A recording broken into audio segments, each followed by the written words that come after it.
And one of the most wonderful holidays that we got to celebrate in our Messianic setting, and one of the most joyous holidays for the entire Jewish community, is the holiday of Hanukkah.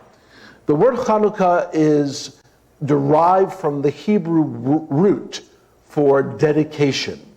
Hanukkah is sometimes called the Festival of Lights. And so on Hanukkah, there is a joyous atmosphere that prevails. Hanukkah will fall depending on how the Jewish and secular calendars go. You know that there are 3 weeks that the calendars move in and out in a 3-week cycle, depending upon if it is a Jewish leap year or not. And about every 3.5 years, there is a Jewish leap year to keep the holy days in their respective seasons, because the Jewish calendar is 11 days shorter per year than the solar calendar. Our secular calendar is predicated upon the solar calendar because it must be to have these same dates. Otherwise, for instance, with Passover would move 11 days each year further into winter. It would slip back into winter, and to keep it more or less in the spring, a leap month, an entire leap month, the second month of Adar, is inserted on an annual schedule. And so Hanukkah then, as a result of that, can come anywhere from approximately November 29th at the earliest, up until as late as maybe December 26th. I've seen it that extreme. Usually Hanukkah is coming around December 10th, December 14th, December 18th. And as such, it very curiously correlates very often with the holiday of Christmas, as it's celebrated in the Western world. Here's another curiosity for you. Christmas occurs on the 25th day of the month of December. Hanukkah occurs on the 25th day of the Hebrew month of Kislev. Okay, so you can't make those things up. I'm just letting you know how it occurs. The original event that Hanukkah commemorates, that Hanukkah remembers, goes back to the intertestamental period, those 450 years or so between the close of the Old Testament canon, the close of the Old Testament text of the Hebrew Scriptures, and the opening up of the New Testament. About approximately 450 silent years or so they are called, but lots of stuff happened during those silent years. One of the main events during those in that intertestamental period was the institution of the Maccabees and of Judah Maccabee. We know that, I'm just going to sketch history very, very quickly for you. We know that the fifth world power was Greece. Alexander the Great rises up at a very young age. He's a hotshot, and he takes over the world. He is able to unify the city-states of Greece, unify them, most of them at least, under his command, and he then takes those city-states and new technology, and he conquers the known world. He makes it as far as the Alps. He goes into North Africa. He conquers much of Europe. And in the midst of that, he conquers the Middle East. He brings to all of the conquered areas the culture of Greece, which is Hellenism. Hellenism is, seen and reflected in Greek culture, in the clean lines of the Greek architecture, in togas, in all sorts of things that exalted the human body. All you'd need to do is look at some of the statues of the Greek gods and goddesses, and there is a worship of the human body, of the so-called imagined perfect form of the human body. For some reason, they didn't want to take my modeling. I don't know why. Somehow I might have missed the cut by just a percentage point. So they would exalt the young perfect body. the Adonis, these sorts of things. And they were wrapped up in that as idolatry. And they sought to bring that to the worlds that they conquered. And so when they conquered Israel, they offered Hellenism to the Jewish people. The majority of Jewish people said, nah, we'll keep our God. We're not interested in yours. And the Greeks said, okay, no problem. Live and let live. That's what happened in the first generation. In the second generation, the Greeks became a little bit more pushy. Listen, if you're going to live under Hellenism, you got to accept Hellenism. And little by little, as the successors of Alexander the Great came to power, they became more adamant and more insistent that the Jewish people adopt Greek culture. Finally, there was a king that took over the land of Israel, Antiochus. He was a Syrian king that had fully embraced Hellenism. So he was Syrian ethnically, but he had fully and completely embraced Hellenistic culture and the Greek gods and goddesses. So he comes to power around the year 170 or so BC. This is 170 BC. He becomes insistent the Jewish people accept the Greek gods and goddesses. Some Jewish people by this point had weakened to the point where they were willing to accept Greek culture, and probably thousands apostatized and became adherents of Greek culture and the gods and goddesses of the Hellenistic culture. There was pushback from some elements of the Jewish community.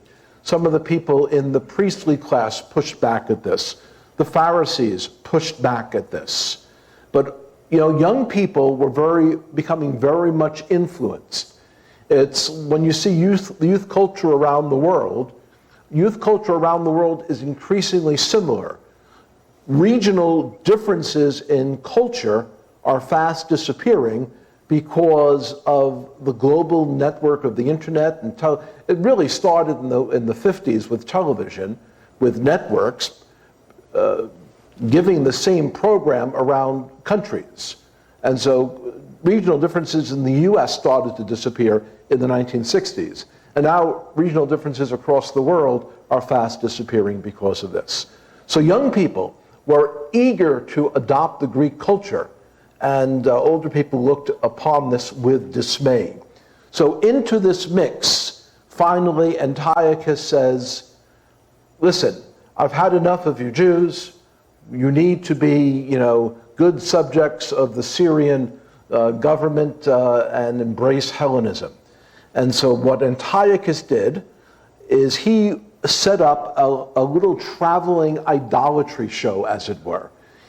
He had wagons and he had a small group of soldiers, and he put a sampling of all the Greek gods and goddesses on these traveling wagons, and his soldiers would get on donkeys or horses and just pull them from place to place in Israel, and they would come to a new town, and they would gather all of the Jewish people in the center of town, and with the edge of a sword they would say, bow down to these Greek gods and goddesses. And across Israel, people were either fleeing into the hills to avoid doing this, they were going into hiding and only coming back when the soldiers had gone, or they were trying to oppose it, or they were apostatizing and bowing down. So these Greek soldiers come to a little town in Israel called Modi'in. And Modi'in is between Jerusalem and current modern-day Tel Aviv. So they come to Modi'in, and in Modi'in there lived a retired priest. He administered the temple, and now he was quite elderly, and his 5 young adult sons were there in the town with him. And his name was Mattathias. So Mattathias heard of this group of soldiers coming to town. They would have the idol, and he told people, don't dare bow down to this idol. It will, it's an act of adultery in the midst of the fact that God, Hashem, has kept us. So the idol comes into town, the soldiers are there, they call everyone together, bow down to the idol. No one moves. They're all looking at Mattathias. Bow down to the idol. No one moves. They're all looking at Mattathias. Finally, an old man who had kind of been trembling, he kind of felt, well, listen, if I bow down, then that will make the soldiers happy, and maybe they won't make everyone bow down. But this old man goes forward, and according to tradition, and this is where it gets a little dicey, because we don't have a whole lot of information. We have some information in the Apocrypha. The Apocrypha is that set of books written in the intertestamental period, which Roman Catholics include in the canon of Scripture. However, both Judaism and groups outside of Roman Catholicism reject those books. If you actually read the books, they vary greatly in quality. Some are reliable, some are nonsense.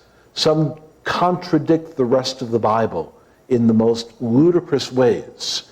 And so for that reason, both the Jewish elders, Judaism, and biblical Christianity rejected the authority of the Apocrypha, rejected their inspiration. However, 1st and 2nd Maccabees have good historical value. You can read those books and get a sense of what is going on. So between 1st and 2nd Maccabees and other Jewish literature, the story seems to be that this older man bowed down to these idols, and in a fit of rage, Mattathias, who was long past fighting age, he became so enraged at what had just happened that he ran over to one of the Greek soldiers who was standing there like this, watching this, and the man's sword was at his side. He quickly grabs the man's sword, the soldier's sword, pulls it out of the sheath, and people are like shocked. What's this old man going to do?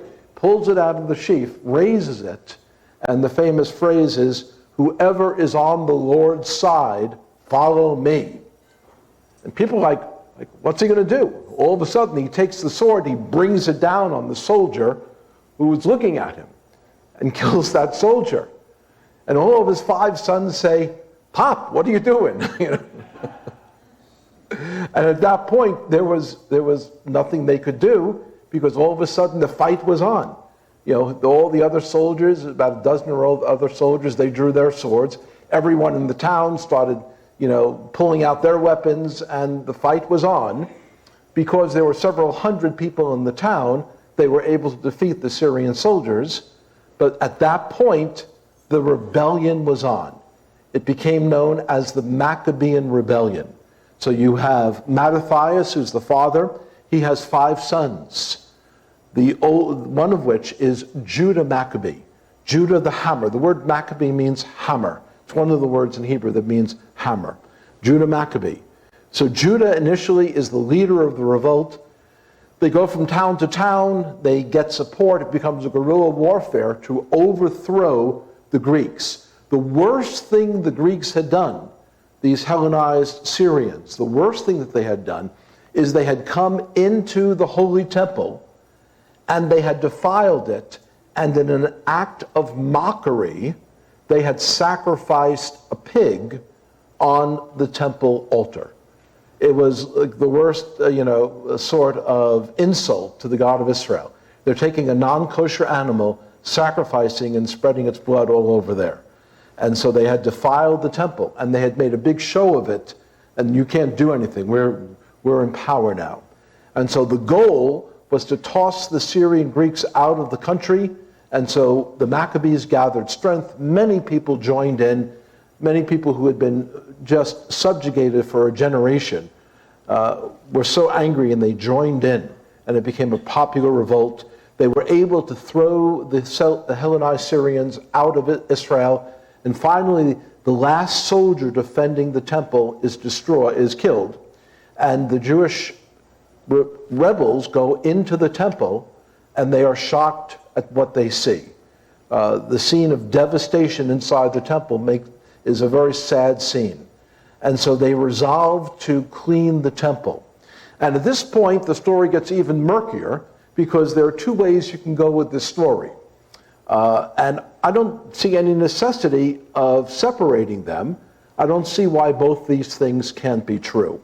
One version of the story you'll often hear at Camp Shoshanah is the traditional version that is amongst scholars. Scholars believe that the holiday where they rededicated the temple to the service of the God of Israel, that holiday, they were thinking, how can we now rededicate this temple? And they said, well, what's the last holy day that we were not able to celebrate? Well, the last holy day was the Feast of Tabernacles, the Feast of Sukkot. The Feast of Sukkot lasts 8 days. And so they said, let's show everyone that we intend to get back on track.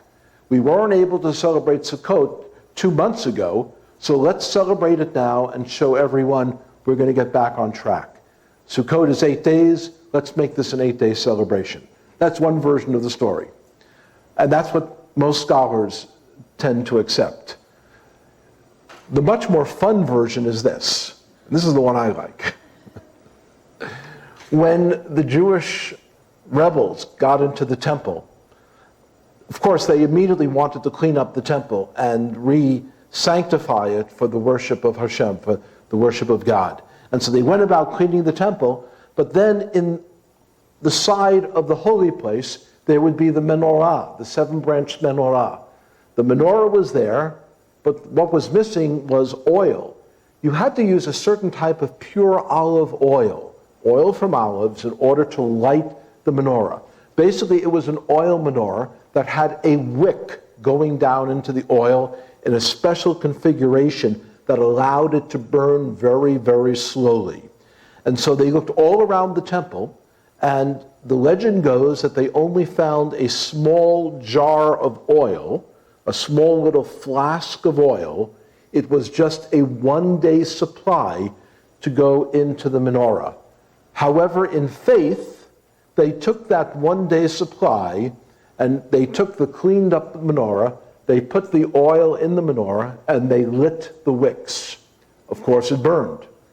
And then very quickly they sent men up into the hills around Jerusalem to the olive groves, where they were told to immediately, quickly press more olives into oil.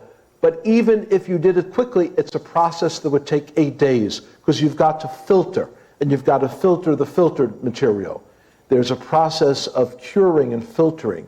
It would take 8 days. And so they were expecting the light to go out. But instead of the light going out, the light burned for 8 days.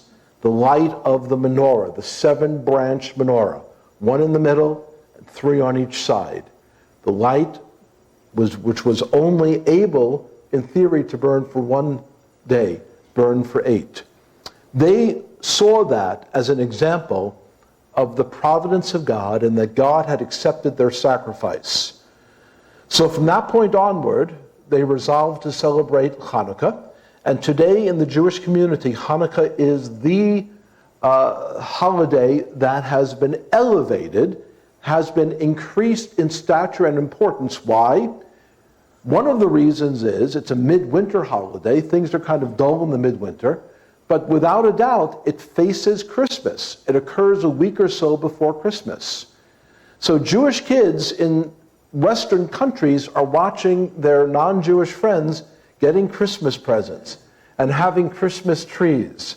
I remember when I was a kid going into the home of the one friend I had who was not Jewish, this kid named George. They were Lutherans, and they were really Lutherans. They put up a live tree. They put up a tree that, they cut down in the forest, and they had old-style flame candles on this tree. There was really old school from Germany. And I would be invited into their house to look at that.